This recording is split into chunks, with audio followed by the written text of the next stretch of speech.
নমস্কার, মহুয়া বার্তা ইউটিউব চ্যানেলে মহাভারতের ধারাবাহিক পর্বে আপনাকে স্বাগত জানাই। আজকের পর্ব দুর্যোধনের ঈর্ষা এবং শকুনির পরামর্শ।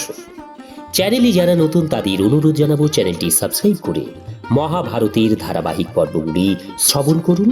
আসুন আজকের পর্ব শুরু করি। দুর্যোধনের ঈর্ষা এবং শকুনির পরামর্শ। বৈশম্পায়ন বললেন, জন্মেজয়, রাজা দুর্যোধন শকুনির সঙ্গে ইন্দ্রপ্রস্থে থেকে ধীরে ধীরে সব কিছুই ভালোভাবে নিরীক্ষণ করলেন। তারা এখানে এমন সব কলা কৌশল দেখলেন যা হস্তিনাপুরে কখনো দেখেননি।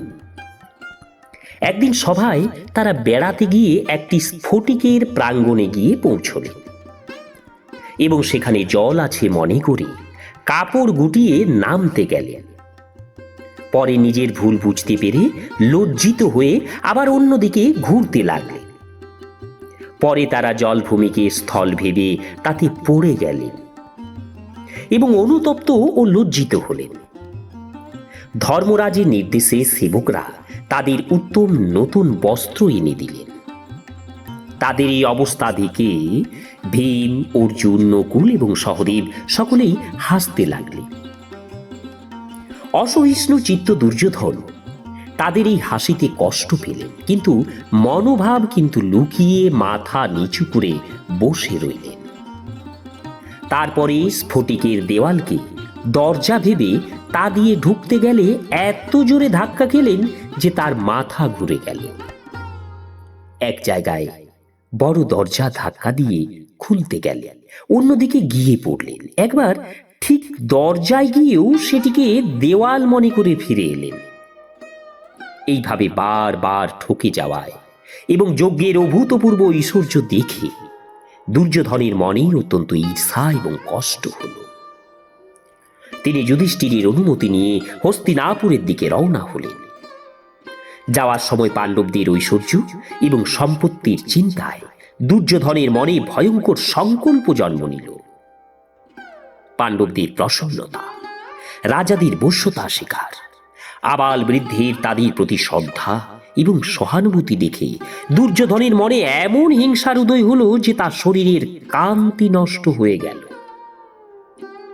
শকুনি তার ভাগ্নের বৈকল্য লক্ষ্য করে বললেন, দুর্যোধন, তুমি এত দীর্ঘশ্বাস ফেলছ কেন? দুর্যোধন বললেন, মাতুল, ধর্মরাজ যুধিষ্ঠির অর্জুনের শস্ত্র কৌশলের সাহায্যে সমস্ত পৃথিবী বশীভূত করেছেন এবং ইন্দ্রের ন্যায় রাজস্ব যজ্ঞ নির্বিঘ্নে সম্পন্ন করলেন। তাদের এই ঐশ্বর্য দেখে আমার শরীর এবং মন দিন রাত চলে যাচ্ছে। শ্রীকৃষ্ণ সকলের সামনেই শিশুপালকে বধ করলেন, কিন্তু কোনো রাজার একটু শব্দ করারও সাহস হলো না। অসুবিধা হচ্ছে এই, আমি একলা ওদের রাজলক্ষ্মী কেড়ে নিতে সমর্থ নই, আর আমাকে সাহায্য করে এমন কাউকেও আমি দেখছি না। তাই আমি প্রাণ ত্যাগের কথা চিন্তা করছি। যুধিষ্ঠিরের এই বিপুল ঐশ্বর্য দেখে আমার মনে হয়েছে যে প্রারব্ধই প্রধান, পুরুষার্থ ব্যর্থ। আমি আগে পাণ্ডবদের প্রাণনাশের চেষ্টা করেছিলাম, কিন্তু এরা সমস্ত বিপদ থেকেই বেঁচে গেছে এবং দিন দিন উন্নতি করছে। এ তো দৈবের প্রাধান্য এবং পুরুষার্থের এই নিরর্থকতার প্রমাণ। দৈবের আনুকূল্যেই এরা বেড়ে উঠছে, আর পুরুষার্থ থাকলেও আমার অবনতি হয়ে চলেছে। মাতুল, এখন আপনি এই দুঃখীকে প্রাণ ত্যাগ করার অনুমতি দিন। ক্রোধের এবং অপমানের আগুনে আমি ছারখার হয়ে যাচ্ছি। আপনি পিতার কাছে এই সংবাদ পৌঁছে দেবেন।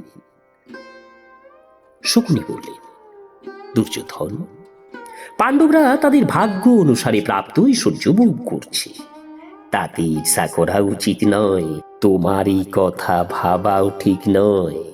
তোমার কেউ সাহায্যকারী নেই, কেননা তোমার সব ভাইই তো তোমার অধীন এবং অনুগত।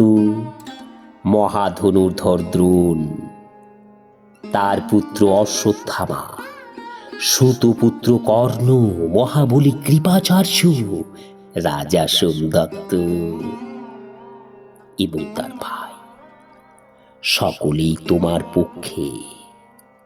তুমি যদি চাও তবে এদের সাহায্যে সমস্ত ভূমণ্ডল জয় করতে পারো। দুর্যোধন বললেন, মাতুল, আপনি যদি আদেশ দেন তাহলে আপনাকে এবং আপনার দ্বারা উল্লিখিত রাজাদের এবং অন্যদের সাহায্যে আমি পাণ্ডবদের পরাজিত করে আমাকে উপহাস করার প্রতিশোধ নিতে পারি। এখন যদি ওদের হারাতে পারি তাহলে সমস্ত পৃথিবী আমাদের হয়ে যাবে, আর সমস্ত রাজা এই দিব্য সভাগৃহ আমারই হবে। শকুনি বললেন, দুর্যোধন, ভগবান শ্রীকৃষ্ণ, অর্জুন, ভীম, যুধিষ্ঠির, নকুল, সহদেব, দ্রুপদ এবং ধৃষ্টদ্যুম্ন প্রমুখকে যুদ্ধে পরাজিত করা বড় বড় দেবতাদের পক্ষে অসম্ভব। এরা সকলেই মহারথী, শ্রেষ্ঠ ধনুর্ধর, অস্ত্রবিদ্যায় কুশল এবং উত্তম যোদ্ধা। ঠিক আছে, আমি তোমাকে যুধিষ্ঠিরকে হারাবার উপায় বলছি। যুধিষ্ঠিরের পাশা খেলার খুব শখ, কিন্তু তেমন খেলতে পারেন না। যদি তাকে পাশা খেলায় আহ্বান করা হয় তাহলে উনি ক্ষত্রিয় মর্যাদার না বলবেন না। আমি তো পাশা খেলায় এত পারদর্শী যে ভূমণ্ডলে কেন ত্রিভুবনেও আমার সমকক্ষ কেউ নেই। তাই তুমি ওকে আমন্ত্রণ করো, আমি চালাকি করে তার সমস্ত ঐশ্বর্য কেড়ে নেব। দুর্যোধন, তুমি তোমার পিতা ধৃতরাষ্ট্রকে এই কথা বলো। তার আদেশ পেলে আমি অবশ্যই যুধিষ্ঠিরকে হারিয়ে দেব। দুর্যোধন বললেন, মাতুল, আপনি বলুন, আমি বলতে পারবো না, আপনিই বলুন। নমস্কার, আজকের পর্ব এখানেই শেষ করছি। আগামী পর্ব দুর্যোধন ও ধৃতরাষ্ট্রের মধ্যে আলোচনা এবং বিদুরের পরামর্শ। চ্যানেলে যারা নতুন তাদের অনুরোধ জানাবো চ্যানেলটি সাবস্ক্রাইব করে মহাভারতের ধারাবাহিক পর্বগুলি শ্রবণ করুন। রাধে রাধে, হরে কৃষ্ণ।